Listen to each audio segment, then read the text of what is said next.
Hi, this is Debbie at Vapewares.com. We appreciate your business as always, and thank you for purchasing from us. I'm going to make a little short video on how to operate the 1.5 milliliter bottom coil tank. It is a little bit different than the CE4, CE6.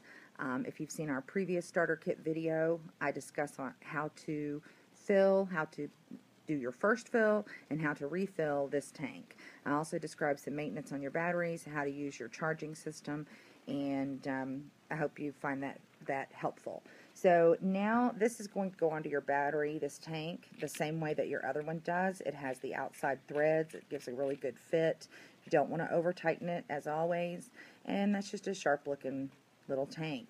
We chose it because it's a little bit more discreet, and the bottom coil allows gravity to work with it, so it doesn't have to work as hard to wick. That way, if you're running a little low on juice or something, you don't really have to worry about that wicking.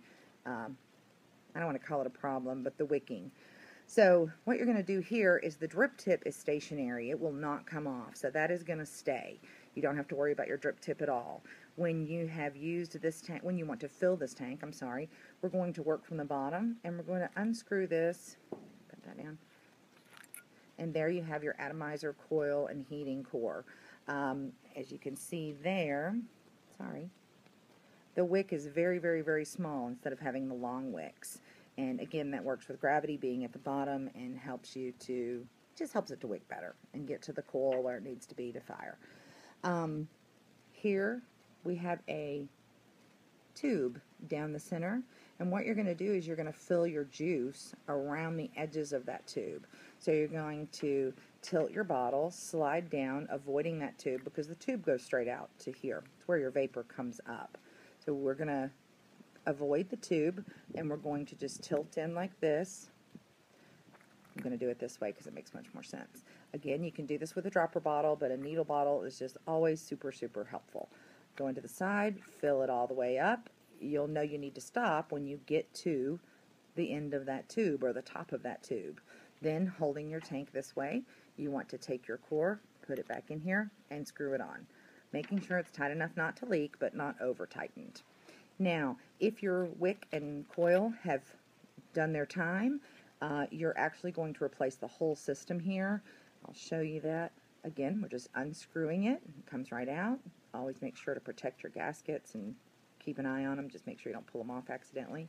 This is actually hollow. So this is the entire system in this little piece.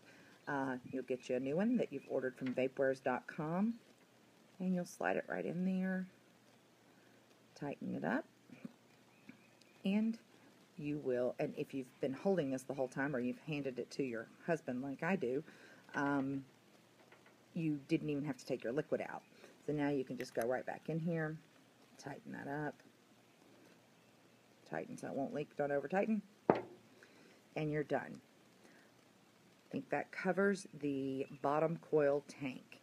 If you have any questions, you can contact us at service@vapewares.com, and we would love to help you. Thank you. Have a great day.